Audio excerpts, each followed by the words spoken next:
Hi, women. Hi, people.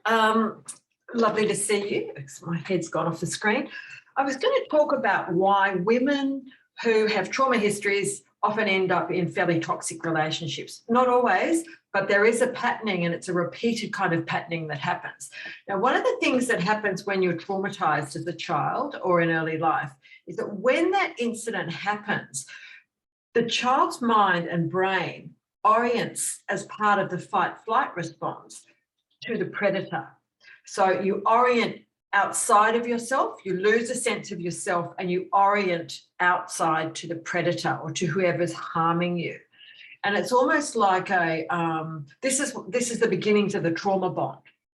Now, what happens for women who experience that in life, as a kind of part of their life, is particularly when the predator is also a primary caregiver, you have this really confused attachment to the primary caregiver who's also a predator in your life. So there's someone who causes you harm or causes you threat. And I'm not talking about blame here. I'm talking about the stuff that happens with human beings. So I have a no blame kind of policy around this stuff with regards to my coaching. It is for you as a coaching client to work out your relationship in terms of blame, anger, forgiveness, resentment, a wish to hold on to that accountability level with the perpetrator, a wish to release it. That's all part of your journey. So I have a very clear boundary view around that. I know my own personal views around what I've achieved and what I've done, but I also know that it's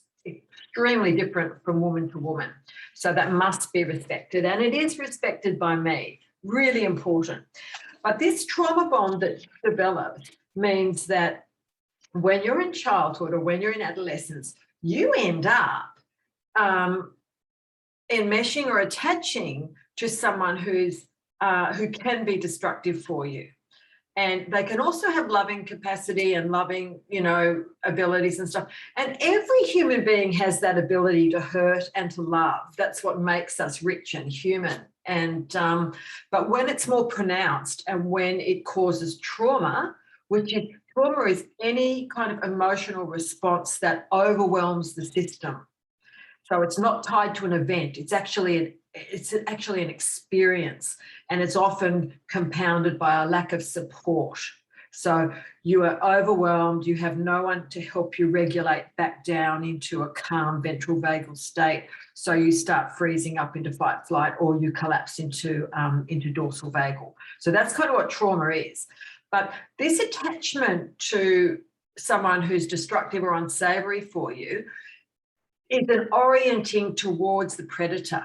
Now, when that becomes kind of cemented in by adrenaline and cortisol, which are released through traumatic incidents or experiences, you have a kind of an embedding in chemically as well within the brain that affects the way that you continue to orient towards predatory type people. So in my early life, I had those kinds of adverse child experiences. Again, I'm not going to go into personalities. I'm going to keep this principled and ethical around what I'm talking about. But what I had was an orienting towards danger. So that danger became familiar for me. And I didn't have a sense of what danger actually was. And the fact that it often resulted in a perpetuated harm didn't matter either. So if you're a woman and you've had these kinds of adverse childhood experiences or adverse teen experiences, you can start to see possibly this kind of patterning or orienting towards predatory type people. They can be women, they can be men in your life, they can be anyone, but there is often an attachment to unhealthy behaviors in other people, and you can't work out why you keep ending up there. And it is frustrating, and it drives you crazy, and it drives you mental, and you just feel desperate about it. And if you're anything like me, I got to my 30s and just went, holy heck, over and over and over again, I ended up in highly abusive relationships, domestic violence, awful stuff, sexual violence, a whole host of experiences that were incredibly problematic. And it wasn't till my 30s when I started to really work on, actually I started to work on the trauma stuff earlier than that, but when I really made some significant, massive changes in my early 30s, that I began to get relief from those kinds of patterning. And it's been an ongoing issue.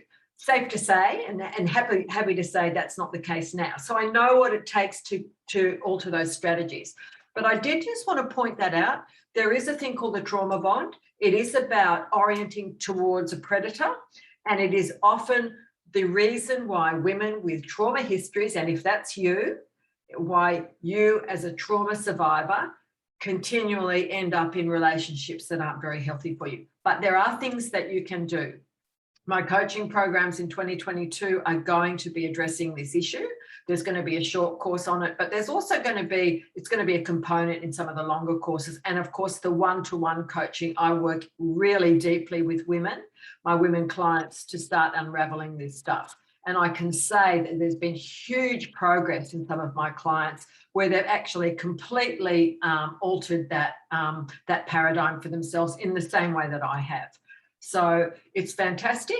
It's a wonderful process to go through, and it's wonderful to begin to identify it and then start making the changes you need to make. So hopefully you can free yourself from the trauma bond, and you can stop orienting yourself towards a threat or a predator style relationship, if that's what's been patterned in your life. Okay, have a great day. I hope that helps you. And reach out to me if you want to find out more. Put your name down for the courses, join CSC Change Room Facebook group, or you can contact me for the one-to-one coaching, which is absolutely fantastic, full of kind of compassion and love and a lot of support and a lot of really practical strategies. I go beyond talk therapies. What I do is not talk therapies. It is very, very strategic, and it is very organic, and it is very much designed to help you make practical change. So have a great day, and I hope to see you in the CSC Change Room Facebook group soon. Okay, bye for now.